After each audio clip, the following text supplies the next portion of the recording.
think the biggest struggle faced by women physicians is the need to be perfectionists. Is that we're not in the room. Is the societal expectations of what it means to be a female physician. People in medicine, even well-meaning people in medical leadership, when they think of leaders, have some bias in that and may not think of women. Is having the time and work that women put in counted in a way that really matters. And being a physician is not necessarily a traditional role compared to other healthcare fields for women. You know, the systems and the structures that were built within medicine were obviously not built by women. The biggest barrier, I think, to women physicians achieving wellness is simply time and energy. I think the biggest barrier for women achieving wellness is giving ourselves permission to.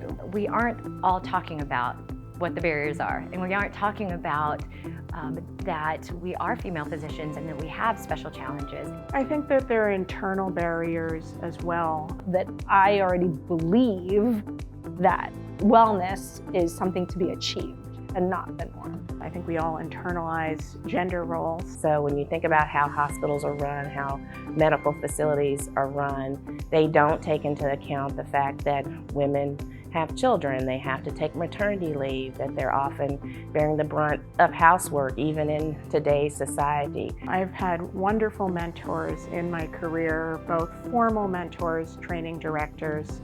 I'm a prime example of the results of intentional investment, mentorship, and sponsorship.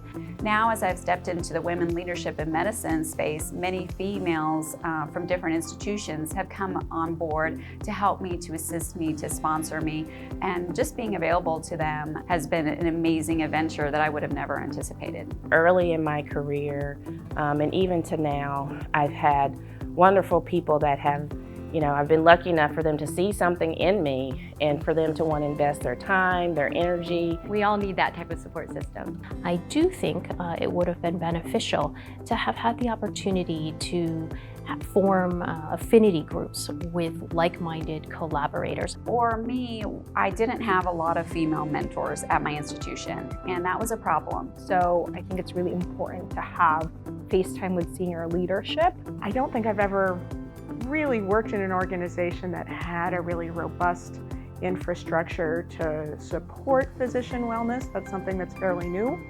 I think if we all started from the very beginning, even in elementary school or in high school, definitely in undergrad, and most definitely in medical school, to start talking about what it means to be a female in any type of profession, I think that would help us along the way set reasonable expectations. For the next generation of women, just whatever you see that isn't already fulfilled, make it yourself.